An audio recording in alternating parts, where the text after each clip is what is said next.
नमस्कार प्रिय विद्यार्थियों, मैं अनुराग झंवर आप सभी का पुनः इस एजुकेशनल यूट्यूब चैनल पे स्वागत करता हूँ।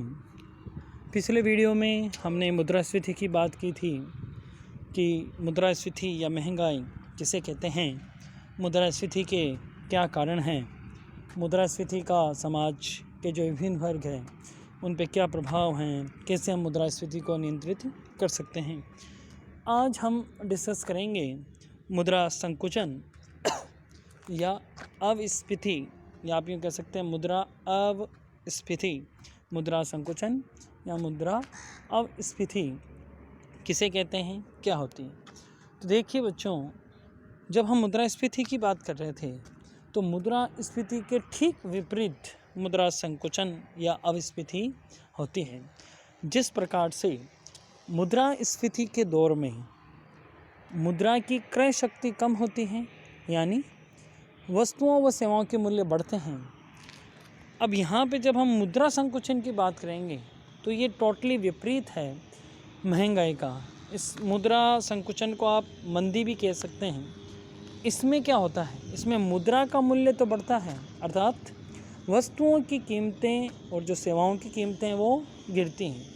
मतलब जो सामान आप जो बाज़ार से ख़रीद रहे हो वो महंगा होने के बजाय सस्ता होता है। तो ऐसी स्थिति को हम मुद्रा संकुचन या अवस्फीति कहते हैं। तो आइए अब हम देखते हैं विद्वानों की परिभाषा। क्राउथर के अनुसार मुद्रा संकुचन वह स्थिति है जिसमें मुद्रा का मूल्य बढ़ता है, अर्थात कीमतें गिरती हैं। सबसे सरल परिभाषा है ये, जिसमें इन्होंने मुद्रा संकुचन को परिभाषित किया है। ये मैं आपसे पहले भी डिस्कस कर चुका हूँ कि जब आप देखें कि किसी वस्तु या जो सामान्य जो मूल्य स्तर है वो बढ़ने के बजाय अगर गिर रहा है, प्रतिवर्ष या क्वार्टरली उसमें गिरावट दर्ज की जा रही है, वो ऋणात्मक उसमें बढ़ोतरी हो रही है, तो ऐसी स्थिति को हम मुद्रा संकुचन कहेंगे। अब देखते हैं किन्स क्या कह रहे हैं। मुद्रा संकुचन वह स्टेज है, वह स्थिति है जिसमें या जिसके द्वारा देश में मुद्रा की मात्रा और उसकी मांग के बीच, देखिए मुद्रा की मात्रा और उसकी मांग मतलब मनी सप्लाई कितनी हो रही है और डिमांड ऑफ मनी कितनी है, उनके बीच का अनुपात, उनके बीच का रेशियो इतना कर दिया जाए कि मुद्रा की क्रय शक्ति बढ़ जाए, अर्थात वस्तुओं के मूल्य गिर जाएं। ये कह रहे हैं जब ऐसी स्थिति हो कि मुद्रा की जो पूर्ति है वो तो अधिक है लेकिन मुद्रा की मांग कम है, तो मुद्रा की पूर्ति अधिक होने के कारण से जितनी हमको मुद्रा की आवश्यकता अर्थव्यवस्था को, उससे जो पूर्ति है, आप यूँ कह सकते हैं कि मुद्रा की पूर्ति अधिक है, उसको मुद्रा की पूर्ति को कम कर दिया गया। तो जब मुद्रा की पूर्ति कम हो जाएंगी तो लोग कम मांगेंगे तो वस्तुओं की कीमतें गिरेंगी और इसी के कारण से मुद्रा संकुचन उत्पन्न होता है।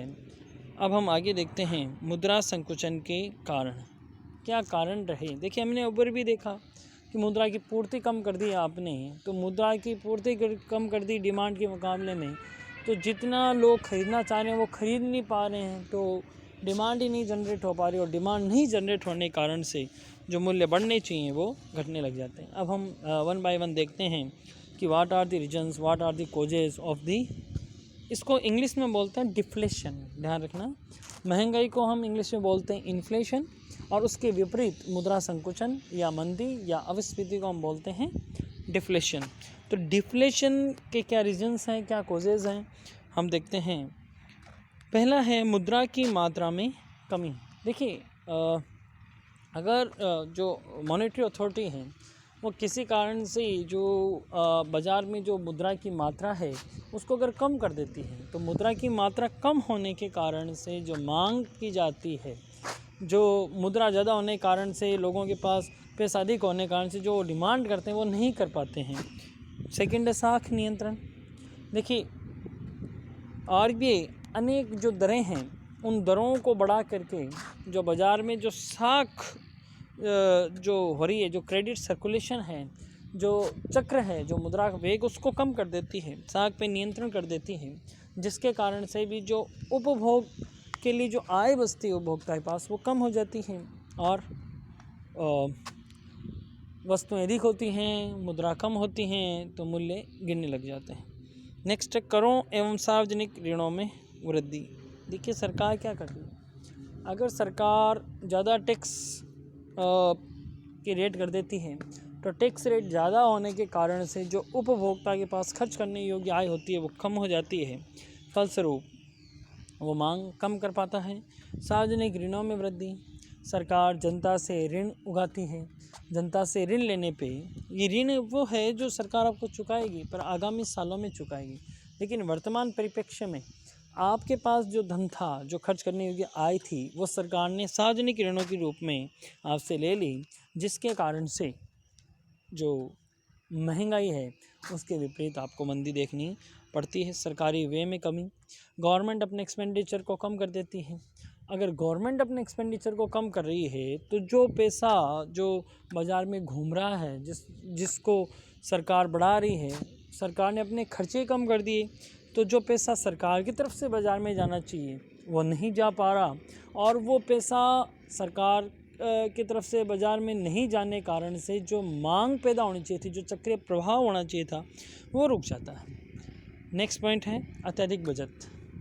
किसी कारण से अगर उपभोक्ता अपनी बचतों को एक स्तर के बाद में बढ़ाने लग जाए, मतलब वो भविष्य में खर्च के लिए आज के खर्च को टाले, तो आज वो खर्च नहीं कर रहा, वो बैंक में पैसा डाल रहा है या अपने पास किसी दूसरे रूप में पैसे को रख रहा है, तो ऐसा पैसा बाज़ार में मुद्रा की पूर्ति में सहयोगी नहीं मानता। पूर्ति कम होने के कारण से जो मांग उत्पन्न होनी चाहिए थी वो उत्पन्न नहीं होती।